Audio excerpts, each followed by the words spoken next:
जागो इंडिया सुबह के 6:30 बजने वाले हैं और वक्त है फटाफट अंदाज में आज की बड़ी खबरें देखने का। और फटाफट खबरों में आपको दिखाएंगे दिवाली में कोरोना का नया रिकॉर्ड और साथ ही बताएंगे अयोध्या में दीपोत्सव की कैसी है तैयारी। लेकिन पहले देखिए नॉन स्टॉप अंदाज में सिर्फ 10 मिनट में आज सुबह की देश और दुनिया की 100 बड़ी खबरें।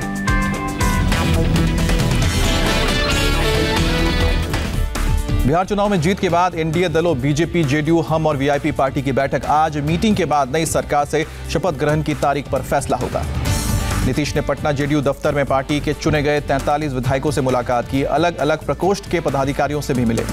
बैठक के बाद नीतीश ने चिराग पासवान के एनडीए में बने रहने पर नाराजगी जताई। कहा बीजेपी को फैसला लेना है। नीतीश ने माना एलजेपी के कारण जेडीयू को कई सीटों पर नुकसान पहुंचा, जानबूझकर हम लोगों पर प्रहार किया गया।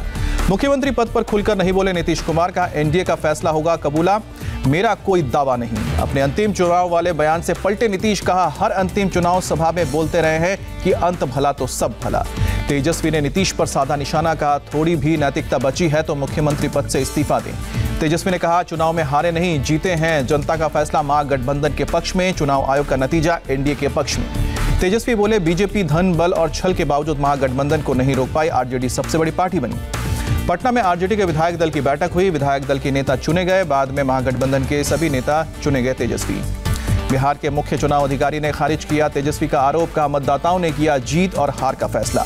बिहार में एआईएमआईएम के विजयी 5 उम्मीदवार पहुंचे हैदराबाद। पार्टी चीफ असदुद्दीन ओवैसी ने गले लगाकर स्वागत किया। मशहूर शायर मुनव्वर राना ने ओवैसी पर बोला हमला, ट्वीट कर वोट कटवा। कहा चुनाव का लड़ते तो अच्छा होता। मुनव्वर राना ने कहा हैदराबाद से बिहार आने की क्या जरूरत थी, हिंदुस्तान में दूसरा जिन्ना नहीं पैदा होने देंगे। तारिक अनवर के बयान पर कांग्रेस में रिएक्शन। पी चिदंबरम ने कहा कांग्रेस वर्किंग कमेटी की बैठक में प्रदर्शन की समीक्षा की जाएगी। जयराम रमेश ने भी कहा कांग्रेस कर सकती थी और बेहतर प्रदर्शन, जनता ने महागठबंधन के मुद्दे को नहीं नकारा। बिहार में हार के बाद बोले कांग्रेस में उठे सवाल। तारिक अनवर ने पार्टी को आत्मचिंतन की सलाह दी। बिहार में ओवैसी की एंट्री शुभ नहीं कहा। तारिक अनवर ने सुनाई 2 टूक। कहा कांग्रेस के कमजोर प्रदर्शन की वजह से नहीं बनी महागठबंधन की सरकार।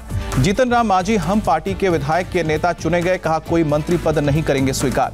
केंद्रीय मंत्री अनुराग ठाकुर ने कहा कांग्रेस की हालत लगातार खराब हो रही है, राहुल गांधी को चिंतन की सलाह दी। पीएम मोदी ने जेएनयू कैंपस में स्वामी विवेकानंद की प्रतिमा का अनावरण किया। वीडियो कॉन्फ्रेंसिंग के जरिए हिस्सा लिया। पीएम मोदी ने छात्रों को संबोधित किया। कहा राष्ट्र हित से ज्यादा अपनी विचारधारा को प्राथमिकता देने से देश को पहुंचा है नुकसान। पीएम ने जेएनयू छात्रों को इमरजेंसी की याद दिलाई। कहा मुश्किल समय में अलग अलग विचारधारा के लोग एक साथ आए।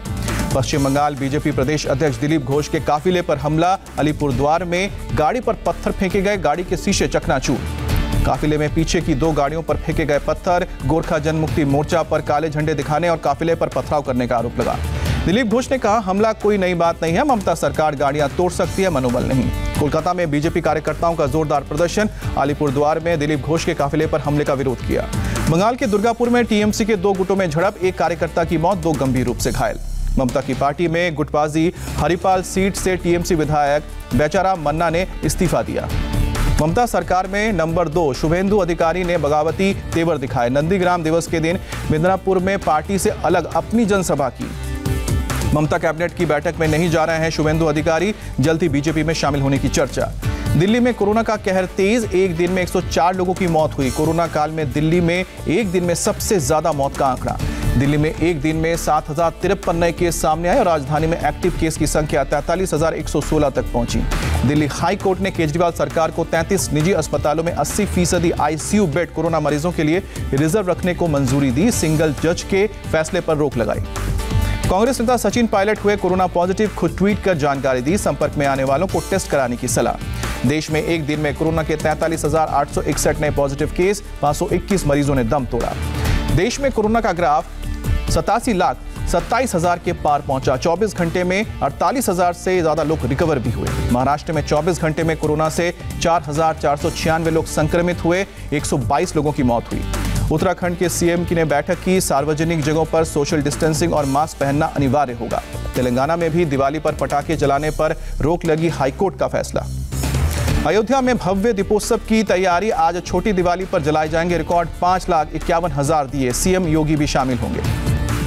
पुष्पक विमान के आकार के हेलीकॉप्टर से सरयू नदी के किनारे उतरेंगे भगवान राम, लक्ष्मण और सीता। राज्यपाल आनंदीबेन पटेल और सीएम योगी भी आरती उतारेंगे। अयोध्या में सरयू नदी पर आरती भी उतारेंगे योगी। राम मंदिर के सामने जलाएंगे दिए। आज अयोध्या के लिए कई घोषणाएं करेंगे सीएम योगी। इंटरनेशनल एयरपोर्ट प्रोजेक्ट का भी कर सकते हैं ऐलान। दीपोत्सव से पहले सज धज कर तैयार है अयोध्या नगरी, रोशनी से जगमगाया राम की नगरी। अयोध्या की राम की पैड़ी भी दीपोत्सव से पहले रंग बिरंगी रोशनी में नजर आई। लाइटिंग और लेजर शो के जरिए जबरदस्त नजारा दिखा। दिवाली पर सजा बाबा बद्रीनाथ का दरबार। दिवाली पर गई मां लक्ष्मी की विशेष पूजा, भक्तों ने किए बाबा के दर्शन।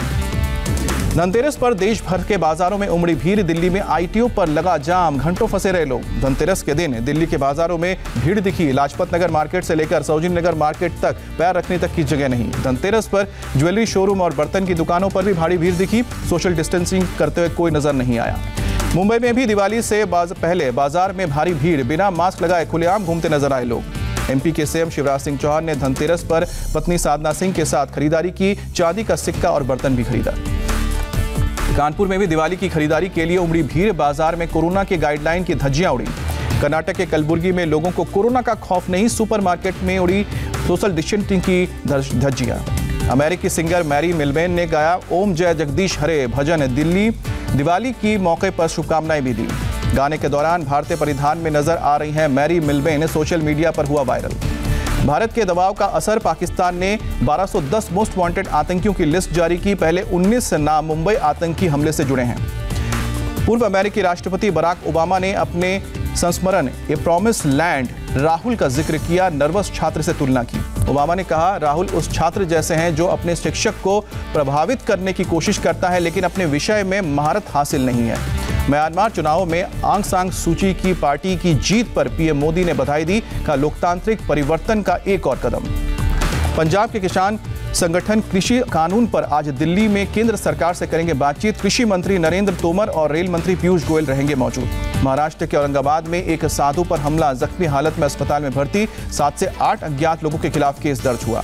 यूपी में पीएससी में तैनात डीआईजी अनंत देव तिवारी सस्पेंड। एसआईटी की रिपोर्ट के बाद कार्रवाई। विकास दुबे और उसके गुर्गेज से संलिप्तता के आरोप। ड्रग्स केस में आज अभिनेता अर्जुन रामपाल से होगी पूछताछ। एनसीबी ने भेजा है समन। अगस्त में बेंगलोर में हुई हिंसा में कांग्रेस नेता और पूर्व मेयर आर संपत राज पर कसा शिकंजा। कर्नाटक के गृह मंत्री के मुताबिक लुकआउट नोटिस जारी हुआ है। पीएम नरेंद्र मोदी ने 17वें आसियान भारत शिखर सम्मेलन में सह अध्यक्षता की और 10 आसियान देशों के नेताओं ने हिस्सा लिया। पीएम मोदी ने कहा आसियान समूह शुरू से रहा है हमारी एक्ट ईस्ट पॉलिसी का मूल मंत्र।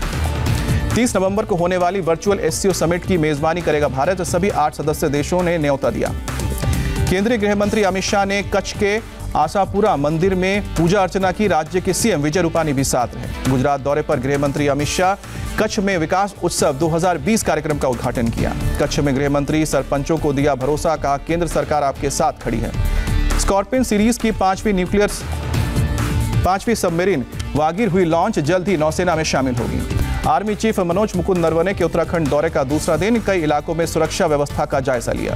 भदौरिया ने गुजरात में नए एयरबेस के इंफ्रास्ट्रक्चर का उद्घाटन किया। पाकिस्तानी सीमा के पास बना है डीसा एयरबेस। माओवादी विचारक वारा राव को राहत नहीं, बॉम्बे हाईकोर्ट ने रिहा करने की याचिका ठुकराई। जम्मू में होने वाले चुनावों पर डीजीपी की बैठक, सुरक्षा व्यवस्था का जायजा लिया। दिल्ली सरकार ने जीवन सेवा ऐप लॉन्च किया। होम आइसोलेशन के कोरोना मरीजों को अस्पताल पहुंचाने में मदद मिलेगी। जीवन सेवा ऐप की मदद से अस्पताल जाने के लिए फ्री में ई वाहन बुक कर पाएंगे कोरोना के मरीज।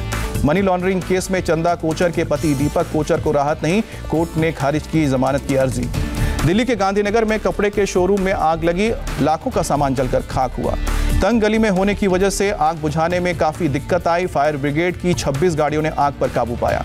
मुंबई से सटे विरार एटीएम कैश वैन का ड्राइवर 4 करोड़ रुपए लेकर फरार हुआ। पुलिस ने तलाश के लिए गठित की है 3 टीमें। यूपी के गोंडा में अवैध शराब जब्त करने गई एक्साइज की टीम पर हमला, पुलिस ने 8 लोगों को गिरफ्तार किया। तेलंगाना के रंगारेड्डी जिले में एक ऑयल मिल में भीषण आग लगी, काफी मशक्कत के बाद आग पर काबू पाया गया। मेरठ में पुलिस ने अवैध पटाखों के गोदाम पर छापा मारा, 20 लाख रुपए के पटाखे बरामद किए।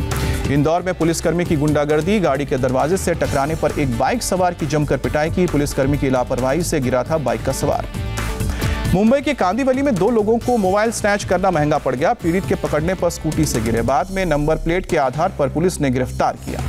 वृंदावन में विधवाओं ने यमुना किनारे दीपदान कर मनाई दिवाली। कोरोना की वजह से कम संख्या में नजर आईं। अमेरिका के कैरोलिना में भारी बारिश का कहर, कई इलाकों में बाढ़ जैसे हालात।